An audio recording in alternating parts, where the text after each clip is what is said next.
Yeah, I'm coming. Hold your horses. God.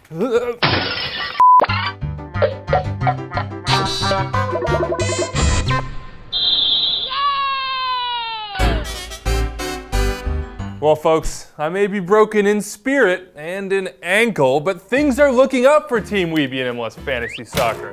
First, the obvious. No sad sack. Good to have to bother him on Twitter for fantasy advice, but keep this one caveat in mind when you do. When the chips were down in round 4 and Borg's hot takes met the terrible twos in a winner-take-all starting lineup clash, the Experts League, I might add, Team Wiebe got the job done. My body may be crippled, but my mind is not. Congratulations, by the way, to Tyler Bartels, who manages the only undefeated squad in the starting lineup, expert head to league, and is 140th overall. But Melissa Metzger, the manager of the Hampton Strikers, she's got 301 points to lead the starting lineup Classic League. Oh, and she's the top player in the world. That's pretty good. As for the rest of us, well, we've got our work cut out for us, and I'll do my best to help you out with a trip to the MLS Infirmary, give you my 5 degrees of shutout lock for round 5, and I'll add a little "Oh Captain, my Captain" in this edition of Starting Lineup. But first, a little advice for those of you looking at your roster and thinking, boy, those buys, those DGWs, I'm not prepared. I gotta use my wild card. My advice? Don't do it. There's 4 teams on buys. If you're gonna make wholesale changes, just take the negative points and wait till next week, all right? There is my PSA for the week. Oh, and if you haven't signed up for the game yet, and you've made it this far in Starting Lineup, I don't know why, get signed up by Friday at 6 p.m. Eastern. You got a shot at $100. Yeah, we're bribing you. It's the MLS Newcomers Challenge, all right?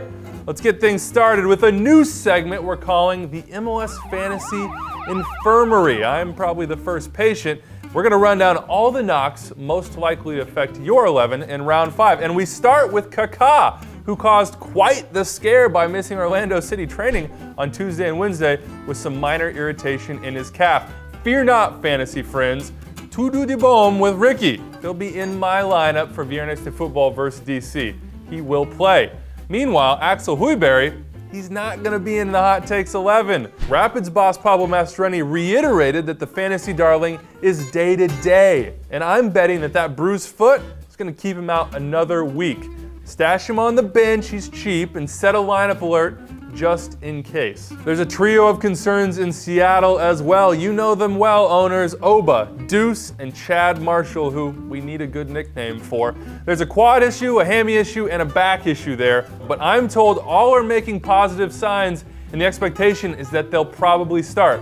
Probably, not definitely, so keep an eye on them as the week goes on. And now we end with the mysterious case of Mauro Diaz. Well, it's not that mysterious, actually. The dude just can't stay fit. Foot soreness got him the hook against Philly, and now there are rumblings that his knee and hamstring issues are back, and that's bad news. He's been training on the side, doing what Oscar Pereira calls different work. I call that a red flag, and he shouldn't be on anybody's team at this point. In similar news, Team Wiebe isn't going to be playing anytime soon either, but that's not going to stop me from giving you my 5 degrees of shutout locks from Sad Sack Shoe-In to Fort Knox for round 5. We start, of course, with the weakest of all locks. It's the Team Wiebe ankle of locks, so to speak.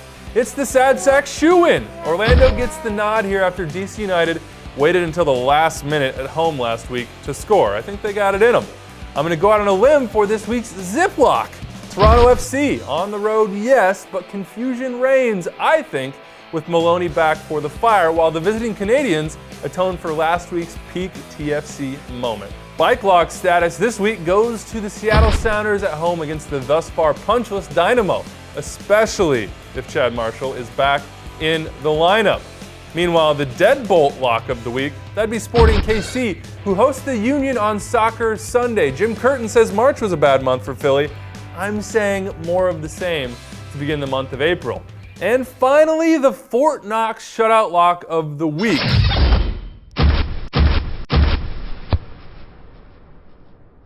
Until further notice, it's whoever's playing the Rapids. So New England it is. That's an easy one, folks. Just lock it in, so to speak.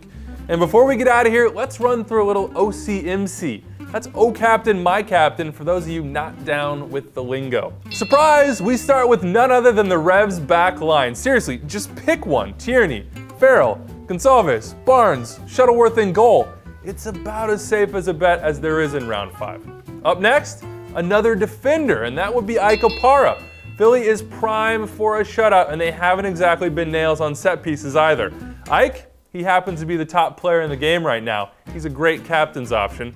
And finally, because I couldn't choose, Team Wiebe does it how Team Wiebe wants when Sad Sack's not around. A little South American attacking flair split between Kaká and Pedro Morales. Let's just call it a feeling on both of them. So there you have it. Hit me up with your shutout lock of the week and captain pick in the comments section below, and make sure you get your team set before Friday's 7 p.m. transfer deadline. Godspeed and good luck in round 5, folks.